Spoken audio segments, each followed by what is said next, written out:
Македонија е во црвен аларм, топлотен бран. Не е само Македонија и регионот, ние ќе се задржиме на Македонија. Разговарам со директорката на Институт за јавно здравје Марија Андоновска. Добро утро, како сте? Добро утро, благодарам на прашањето и благодарам за можноста. Поздрав до гледачите и поздрав до студиото. Директорке, Македонија се наоѓа во црвен аларм, топлотен бран. Кои се препораките за буквално секој ден што диши во Македонија? Така, Институтот за јавно здравје има изготвено флаери, има изготвено и заедно со останатите релевантни институции акционен план по кој што ние се водиме и имаме постојана комуникација, да не речем на дневно ниво, и тоа по неколку пати, не само еднаш во денот, туку неколку пати во денот, преку различни форми комуницираме со граѓаните, тоест упатуваме препораки како институт кој што се грижи за јавното здравје на граѓаните. Ги повторуваме постојано истите работи, но сметам дека колку и да се повторуваат, сепак прават грешки.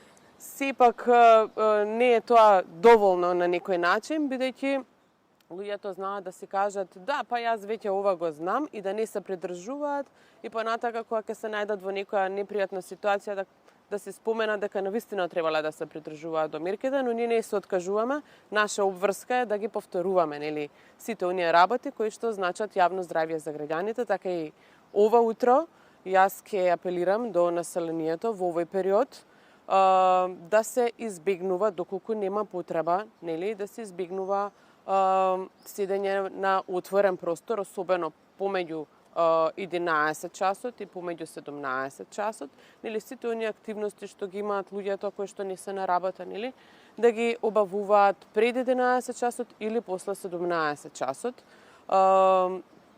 Исто така препорачуваме да се седи во климатизирани простории. Вентилаторите не се доволни кога температурата е над 35 степени, да бидат затворени ролетните, нели, прозорите исто така, да се проветрува кога во вечерните часови, кога температурите ќе бидат значително пониски, да се избегнува спорт и физичка активност, тешка физичка активност, токму во овој период кој што го споменав, помеѓу 11 и 17 часот, значи не го забрануваме спортот, далеку од тоа, нели, како институт го препорачуваме, но сепак тоа да биде во раните утрински часови или подот снежните часови кога температурите се пониски.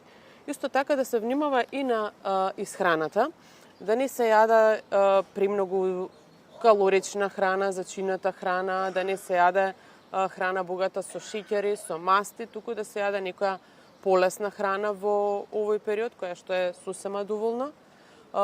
Понатака водостатечностите, да се хидрираат обавезно, значи да се пие најмалку по 2 литра течност на ден, да не се пие само кога си жеден, туку постојано да има во текот на денот луѓето да практикуваат почесто пиење на течности, да се избегнуваат кофеинот, да се избегнуваат алкохолните пијалоци, газираните пијалоци кои што имаат повеќе шеќери во овој период. Во однос на облеката да се носи комотна облека со светли бои, да не биде таа тесна, како што споменав, да биде комотна, да не се преоблекуваат луѓето кога има можност, нели, да се разладуваат. Посебно внимание треба да обрнат оние така наречени ризични групи, особено хроничните заболувања, оние што имаат кардиоваскуларни проблеми, проблеми со белодробие или невролошките заболувања.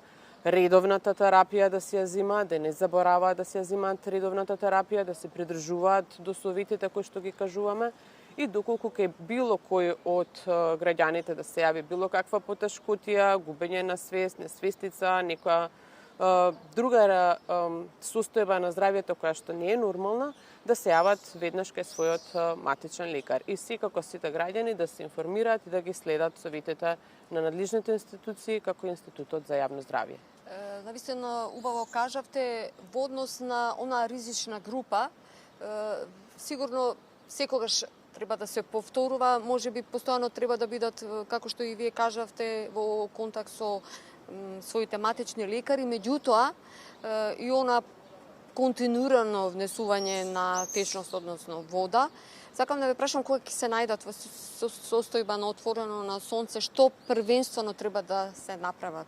Да направат буквално може или кои се оние појави кога веќе може да се констатира дека влијаело сонцето или кога топлото ваквите групи ќе се најдат на отворено, се препорачува кога веќе е неопходно движењето, бидејќи ние препорачуваме кога немаат потреба да не се движат во овој период, тоест да останат во затворени и климатизирани простории. Доколку е неопходно да се движат во овој период, да се движат побавно, да прават почести паузи под сенка и нормално да си носат вода со нив за да можат да се хидрираат постојано.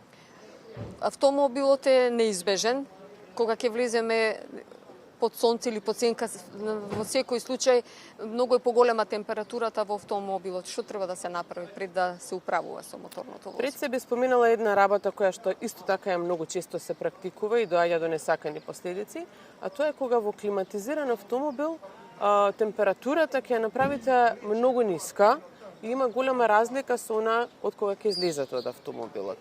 Така да препораката е температурите во автомобилите да не бидат ставени премногу ниско, туку да се приближно, нели, секако да разладуваат, но да не се екстремно ниски, за да не дојде до при излагувањето и при таков една разлика во температурите да не си го загрозат нели здравието самите граѓани. Понатака, кога автомобилот ќе биде е неопходно да биде паркиран некаде и тој и доколку е исклучен, доколку не работи во моментот, доколку не е климатизиран, се препорачува нели да биде прозорот отворен. Наведом овие работи изгледаат многу банално или познато, веќе познато за населението, но за жал имаме многу примери каде што луѓе навистина го загрозиле својот живот оставајќи некого во автомобилот, во затворен автомобил, посебно на вакви временски услови.